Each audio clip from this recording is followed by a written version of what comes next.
I would call myself as a whole a dream chaser. I know that sounds super vague and I know that sounds a little cheesy, but the reality is I think ever since I was a kid, I just always believed that like I could do what I really loved and I could make it happen. I'm an only child, so as I grew up, my parents were very supportive of a lot of things that I wanted to do, and I was also alone a lot. So what do you do when you're alone? You figure out things to have fun and occupy your time. So I picked up guitar, I started playing guitar, I picked up a camera, I started shooting things and making little videos with my friends. All these different like creative outlets just started to pile on top of each other, and now I am where I am today because of that. I still have a guitar. I don't pursue it like I do as a career, like I am with photography and videography. And can we see your guitar? You can see my guitar, it's in the back. I actually have more guitars at home. We just moved recently, so now we just have the one guitar.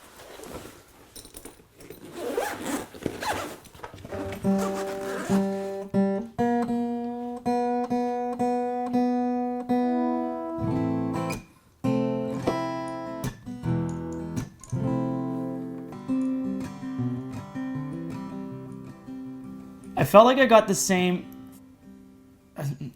the same feeling from photography as I did music, in the sense that like you kind of create something out of nothing. I got the same like rush as a creative as I did when I like finished a song and would play a song for someone or on stage. And I just saw that there was a bigger opportunity with photography in the world that we live in now, where social media is becoming such a big part of everyone's lives that you can inspire, create a lot of action. You know, today's modern rock star, I think, is a YouTuber.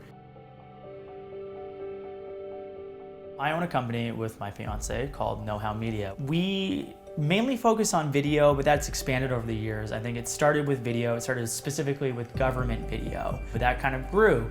And as our skill set grew, we got more into photography, and then we started getting into marketing and started creating viral videos. And now we create things for companies like Mercedes-Benz and Corona, which is crazy to think in 6 years. It's gone from like working with like little local companies to working with international brands, and sometimes I pinch myself. I feel honored that people even care that we have some sort of creative vision and they want to attach their name to it.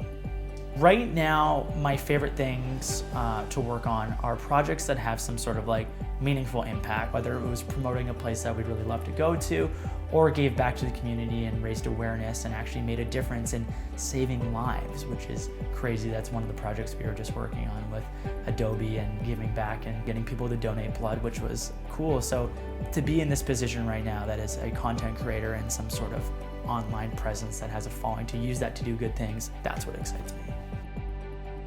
So right now we are in my fiance and I's 2-bedroom condo in Toronto.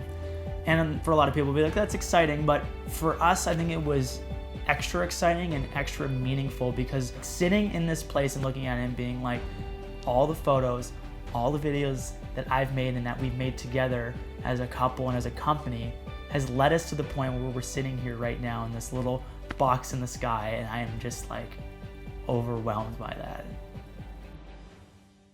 It's interesting. When I was younger, I remember getting my first like really bad YouTube comment, and it like just ruined me.